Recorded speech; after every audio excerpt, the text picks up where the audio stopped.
అందరికీ నమస్తే. ముందుగా అందరికీ బోనాలు శుభాకాంక్షలు. మా ఊర్లో జరిగిన బోనాల పండుగ. బోనాలు అంటే కేవలం పండగ అనుకుంటున్నారా? దాని వెనక వందల ఏళ్ల నాటి ఒక విశ్వాసం ఉంది.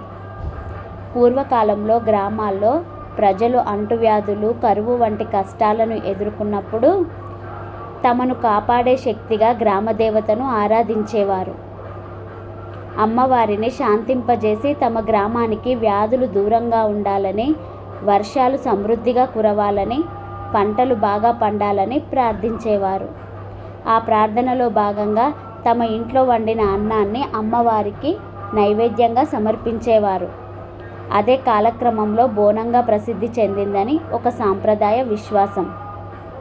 అందుకే బోనం కేవలం అన్నంతో చేసిన నైవేద్యం కాదు. అమ్మ, మాకు జీవించే శక్తిని ఇచ్చినందుకు కృతజ్ఞతలు, మా కుటుంబాన్ని, మా ఊరిని కాపాడు అనే భక్తి భావానికి ప్రతీక.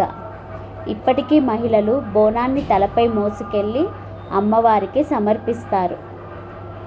పద్ధతులు మారాయి, కాలం మారింది, కానీ అమ్మవారిపై ఆ భక్తి మాత్రం తరతరాలుగా కొనసాగుతుంది. అదే మన తెలంగాణ బోనాల ప్రత్యేకత. Thank you. మీకు కనుక ఈ వీడియో నచ్చినట్లయితే ప్లీజ్ లైక్ అండ్ సబ్స్క్రైబ్.